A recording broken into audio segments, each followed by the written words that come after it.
और रुख बड़ी खबर का करते हैं। शोपिया के स्कूल के 13 छात्र आतंकी समूह में शामिल हैं। सूत्रों के हवाले से ये बड़ी खबर निकलकर सामने आई है। धार्मिक स्कूल के छात्र आतंकी संगठन में शामिल हुए हैं। इस स्कूल से सज्जाद भट्ट ने भी पढ़ाई की थी। पुलवामा में सीआरपीएफ पर हमले का आरोपी था सज्जाद भट्ट। छात्रों को आतंकी बना रहे हैं जैश लश्कर जैसे संगठन। बड़ी खबर इस वक्त की हम आपको बता रहे हैं। बच्चों का ब्रेन वॉश यहां पर किया जा रहा है। राकेश सिंह हमारे सहयोगी इस वक्त लाइव हमारे साथ जुड़ चुके हैं। सीधा उन्हीं का रुख हम करेंगे। राकेश, 13 बच्चों की जानकारी जब मिली तो उसी के बाद क्या इस पूरे स्कूल का एक तरह से खुलासा हुआ? क्या जानकारी इस खबर से जुड़ी हुई मिल पा रही है?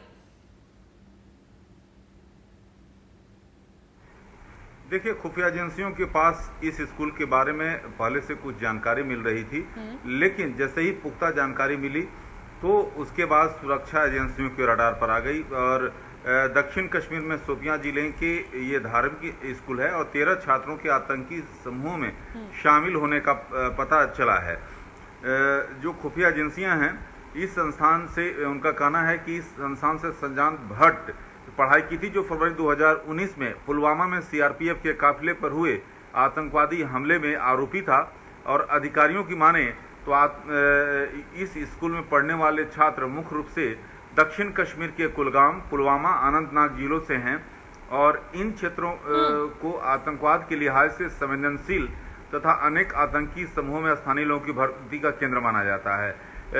सुरक्षा एजेंसियों को माने तो इसके आतंकवाद में लिप्त रहे छात्रों की फहरिस्त में ताजा नाम जुबैर नेगरू का जुड़ा था, जो कि प्रतिबंधित अलबद्र आतंकी संगठन का तथाकथित कमांडर। साफ के लिए अब तक बिलख रहा है। मतलब परिवार को न्याय की अदद दरकार है, लेकिन इंसाफ के बजाय उसे मिल क्या रहा है? सिर्फ और सिर्फ मदद का सियासी मरहम। शनिवार को गहलोत सरकार ने मदद का ऐलान किया था तो रविवार को बीजेपी एक कदम आगे बढ़ते हुए पुजारी के घर पहुंच गई। कपिल मिश्रा ने करौली में पुजारी के घर जाकर परिवार को गले लगाया और 25 लाख की आर्थिक मदद की।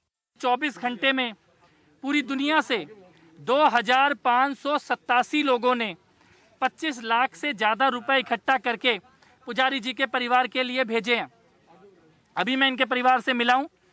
माता जी के बैंक खाते में हम ये पैसा ट्रांसफर करेंगे।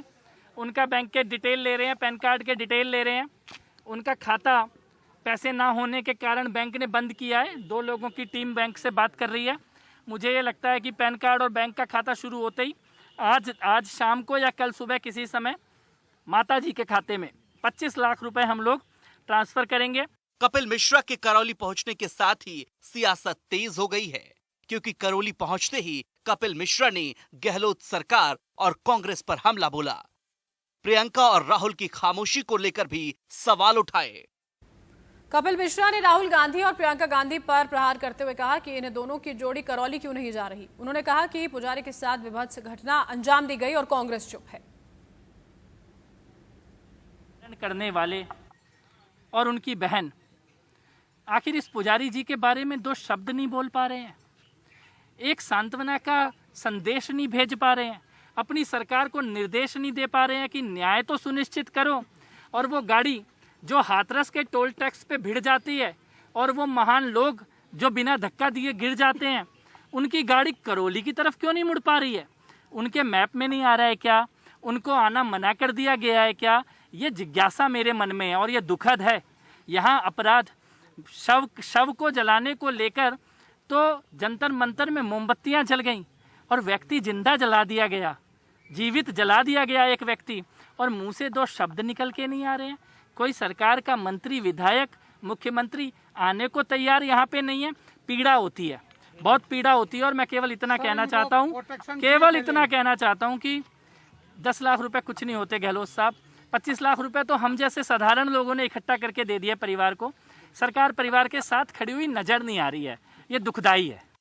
पुजारी की हत्या का आरोप दबंगों पर है, इसलिए परिवार की सुरक्षा का सवाल सबसे बड़ा है। लेकिन एक बार फिर परिवार की सुरक्षा का मुद्दा उठ खड़ा हुआ है, क्योंकि दबंगों का परिवार पुजारी के घर पहुंच गया और हंगामा काटा।